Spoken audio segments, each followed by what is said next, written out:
So Megyn Kelly's interview with Putin is one of the most fascinating interviews I've watched in a long time. And while it's not really well liked, in fact it has more dislikes than anything, I think it's a really good interview. And the reason why it's so disliked has less to do with the quality of reporting and more to do with how it's produced and how we resonate with each of the two people on screen. So let's deconstruct this like a journalist and understand how people can seemingly overlook a really good interview. American democracy under attack. Tonight, Megn Kelly's no-holds-barred interview with Vladimir Putin. Why would you allow an attack like this on the United States? This is some sort of nonsense. Come on. Нет. Come on. This is all a smokescreen. So one of my first issues with this interview, and something you might dislike as well, is that it doesn't start with an interview. It starts with voiceover, dramatization, and other people speaking. None of which is how we consume media in 2020. When we go to watch an interview, or at least when I go to watch an interview, I like my interviews long form, unedited, and to just start. I don't need all this production quality value. But that's not a Megyn Kelly problem, that's an NBC News problem, and the person who produced it with the mashup cuts and the dramatic music should be blamed. But already I can understand why, if somebody's clicking this video, they might dislike it. I'm Megn Kelly in Moscow, the seat of government for a man who many American officials believe has launched a cyber war on American democracy. His name, of course, is Vladimir Putin. And tonight, in an at times combative interview, he responds to the charges made by the special... I just noticed Megyn Kelly isn't even looking at the camera. You can tell she's reading a cue card off to the side like this. See my eyes? You can tell Putin in the upcoming election. None of these production tactics are making an audience like NBC News or the video at the moment. We just want to watch the interview, which we'll get to, hopefully, eventually. So the last time we met, in June, I asked you about the conclusion of our American intelligence agencies that Russia interfered in our presidential election. You told me that there was nothing specific in these reports. That if there's anything specific, you said, then there will be something to discuss. You told me, as they used to say in the KGB, addresses, houses, names. Since then, 13 Russians and 3 Russian-owned companies have been indicted by a special prosecutor named Robert Mueller in the United States for interfering in our election. The Internet Research Agency, Yevgeny Prigozhin, and others running a cyber warfare operation out of an office at 55 Savashkina Street, St. Petersburg, Russia. Addresses, houses, names. So can we have that discussion now? Megyn Kelly does a really good job of opening this interview. She starts by reminding Putin what he told her last time, that it's not worth discussing the Russians meddling in the election unless they have addresses, houses, names. Megyn Kelly comes prepared. She's done her homework, and she confronts Putin with addresses, houses, and names of people that have been indicted in the United States over the controversy of Russia meddling in the 2016 US elections. But Putin also responds really well. He laughs, he smiles, and he seems agreeable. So can we have that discussion now? Of course. Not only can we, but it seems to me that if this particular subject continues to trouble you, we actually should talk about it. Why would you allow an attack like this in the United States? Why have you decided the Russian authorities, myself included, gave anybody permission to do this? Nothing has changed since you and I talked last time in St. Petersburg. Some names have popped up. So what? They could just as easily have been the names of some Americans who are sitting here and interfering in your own political process. But it wasn't Americans, it was Russians. And it was... Pretty quickly into this interview, you can see Putin get annoyed. His eyes go wide and he looks off to the camera. Part of this might have to do with he's sick. He's coughing a lot and drinking from a mug that looks to be like tea. But Megyn Kelly is pressing him, and she asks a really good follow-up. He tries to dismiss it by saying, yeah, so names. Could have been Americans, could have been Russians. But they weren't Americans. They were Russian names. You told me it's not worth bringing up until there's Russian names. Well, now you want to dismiss that they're Russian names? No, I think this is worth pursuing.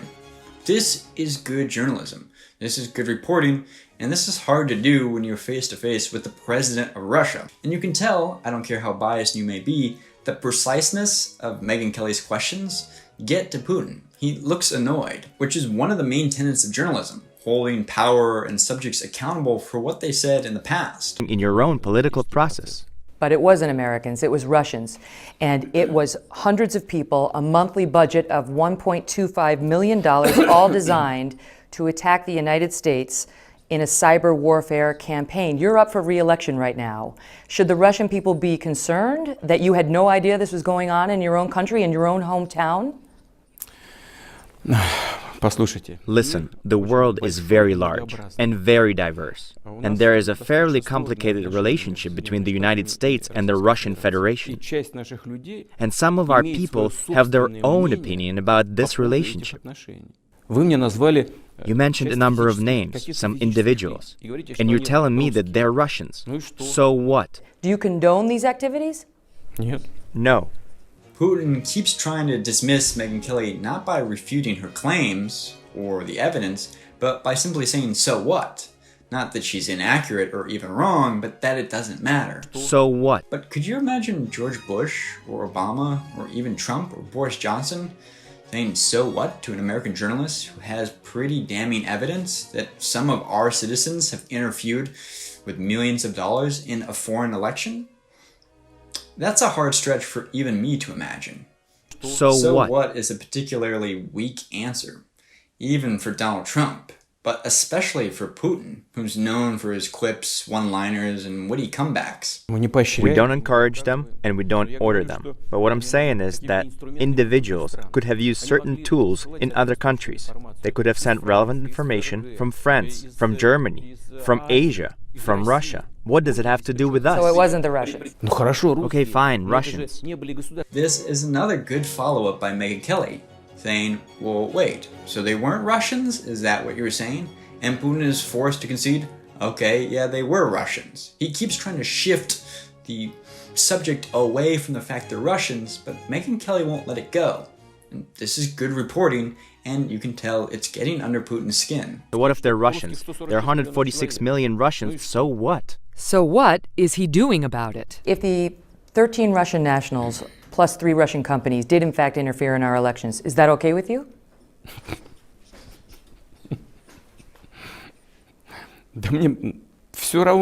I don't care.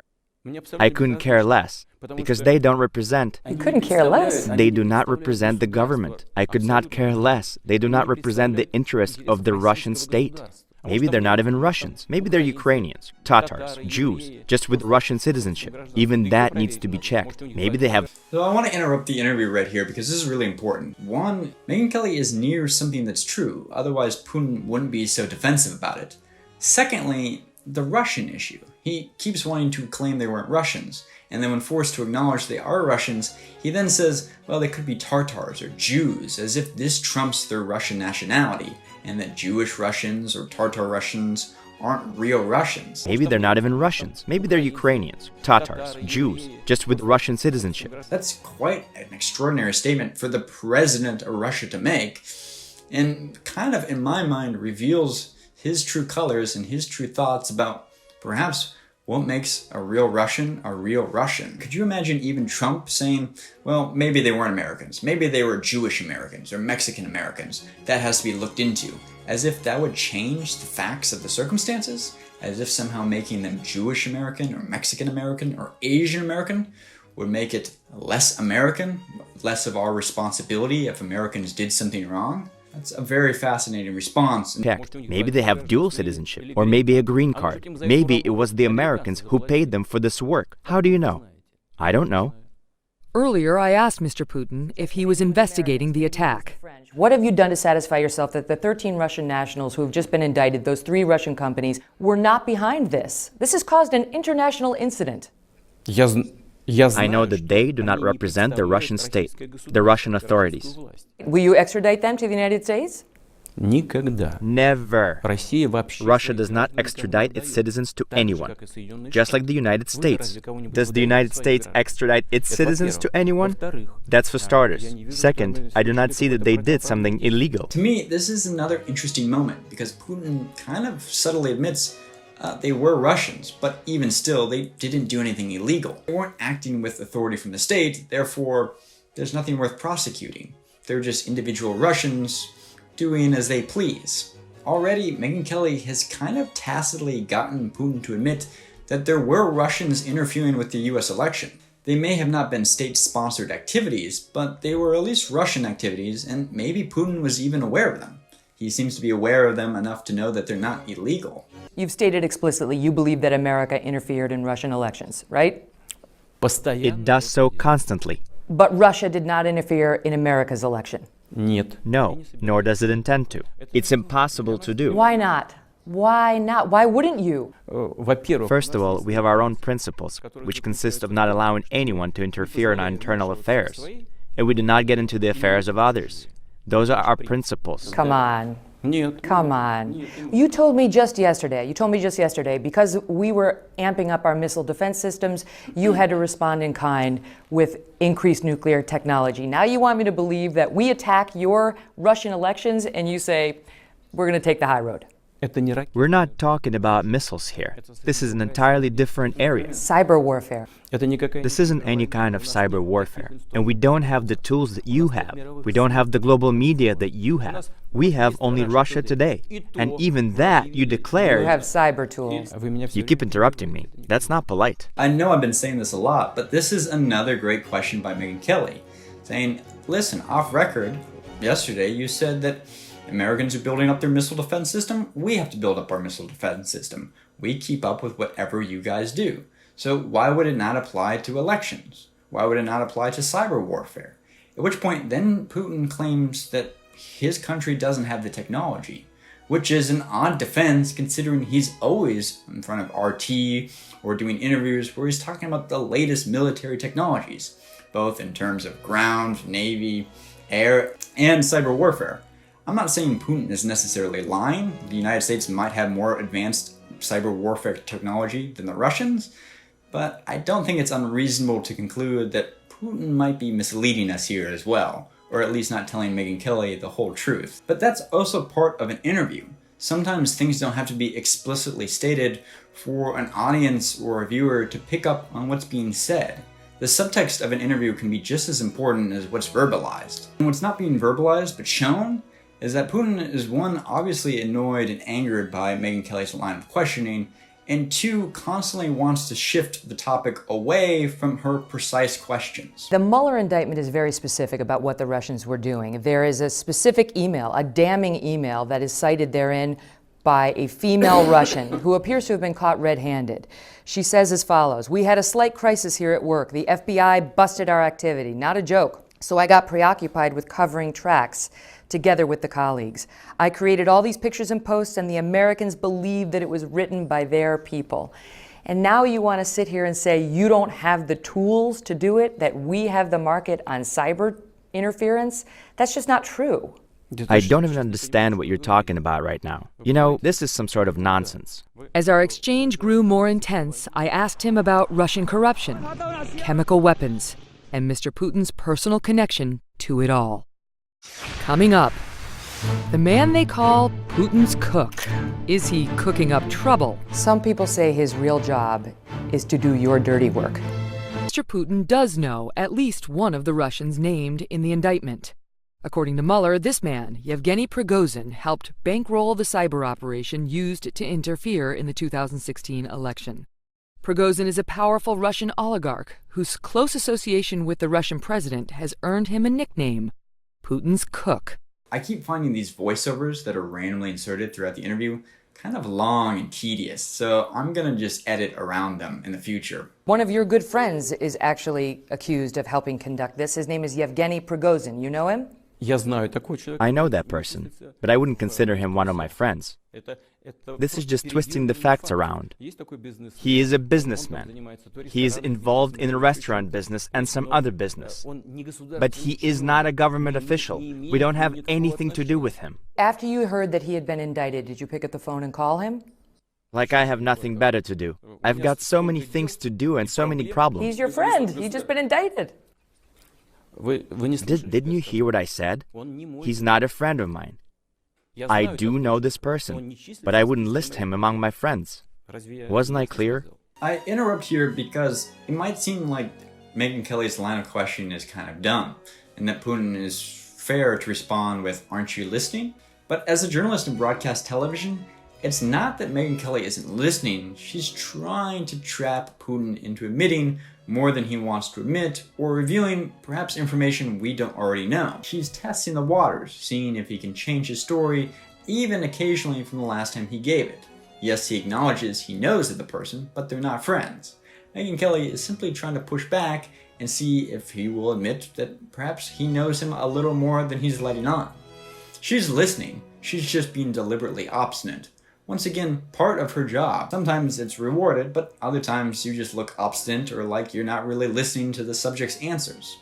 In this case, Putin is trying to paint her that she's not listening, but she is. And there is a great number of individuals like that. In Russia, there are 146 million people. Not as many as in the US, but still a pretty large number. He's pretty You said prominent. that he's well known, so what?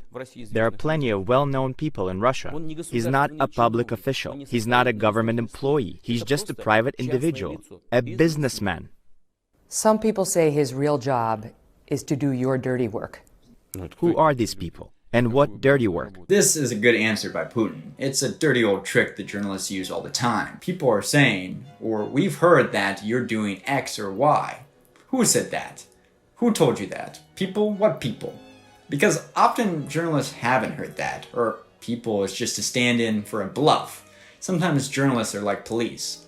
We know you got drugs in the car, why don't you just confess up now? Even though we have no proof. But Putin, not surprisingly, is too smart for that technique. This is like a stereotype for you. You have someone who likes doing dirty work, and you think that we do the same. No, that's not the case. It's the fact that you know him, you admit that, he's a prominent Russian businessman, and he's specifically accused of running this operation. B, this is the same man who's been accused of sending Russian mercenaries into Syria, and they attacked a compound held by American-backed militia. This guy gets around. You know, this individual may have very diverse interests, including, for example, interests in the area of the fuel and the energy industry in Syria. However, we do not support him in any way. We do not interfere with him in any way, and we do not assist him. It's his own personal initiative. It's not our goal to interfere. We do not see what goal we would accomplish by interfering. There's no goal. So let's say we put an... Let's imagine we set ourselves the goal of interfering. For what? For the sake of interfering? What is the goal? So Creating chaos. That's the goal. The Russian intelligence services cannot find out who's doing this, bring it to your attention. You're unable to stop it? Well, maybe if we started doing it in a purposeful way, we probably could have identified these individuals if they do exist. But we don't have that objective or that goal. So you have no goal to stop it. And so what does that mean for our elections in 2018 and 2020? We can expect more of the same? I didn't say that we don't have the goal of putting an end to it. I said that we have... You just said that. No. This is another great moment by Megyn Kelly. You get to watch her ask another pointed question about, well, if you don't have the intention to stop it, can we expect it to happen again in 2020? At which point, Putin backpedals, and then Megyn Kelly follows up saying, you did just say that. We don't have that objective or that goal. She's catching Putin when he slips, which is very hard to do for somebody who's as masterful at communicating and as media trained as President Putin is. No. No, I did not say that. What I said is that we do not interfere in the private lives of our people, and we can't prevent them from expressing their points of view, including on the internet. He maintained his hands were tied by Russian law. Internally, you could put a stop to this if you had the desire. Listen to what I'm saying. I want you to hear what I'm saying. We will stand in the way of anything that violates existing Russian law. Maybe it's just me, but Putin's face here looks incredibly angry, as if by this point in the interview, Megyn Kelly has definitely gotten underneath his skin, which is once again hard to do, and it's fascinating to see how Putin responds in these situations. That alone makes it a fascinating interview. So often Putin is calm and collected. Here he is not. If they do not violate Russian laws, then there would be nothing to bring them to justice for. Would this violate Russian law? I have to see first what they've done. Give us the materials. Nobody's You know what it is. given us Hacking into anything. the Democratic National Committee, hacking into John Podesta's email, creating interference in our election by creating bots that spread false information on Twitter, on Facebook, spreading misinformation when it comes to Black Lives Matter, when it comes to the shooting we just had in Parkland, Florida, when it comes to our presidential election, spreading fake news in order to alter the course of a presidential race. That's what I'm talking about. With all due respect, I want you to understand once and for all. After all, you do have people with legal degrees there, don't you? You probably do. I am 100% sure that there are people who are well educated, who must understand and know that we in Russia cannot prosecute anyone as long as they have not violated Russian law. Moreover, we cannot open an investigation if there is no cause for that. Our conversation today cannot be the cause for that. Intelligence agencies in the United States, now a special prosecutor with a criminal indictment. That's not enough for you to look into it? Absolutely not. And if you do not have a legal degree, I can tell you, for that you need a request. I do. Well, in that case, you must understand that what it takes is an official request to the Prosecutor General's office of the Russian Federation.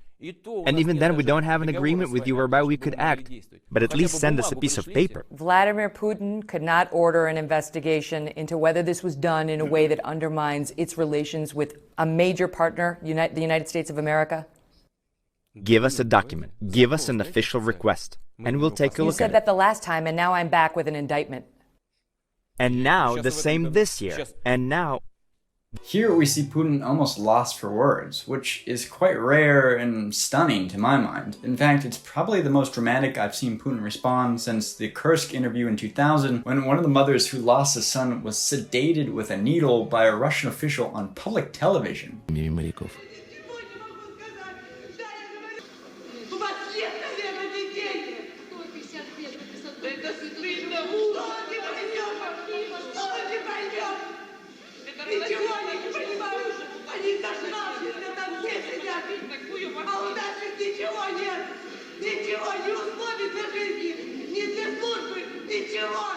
Такой публичный упрек в адрес власти до сих пор был невозможен в России.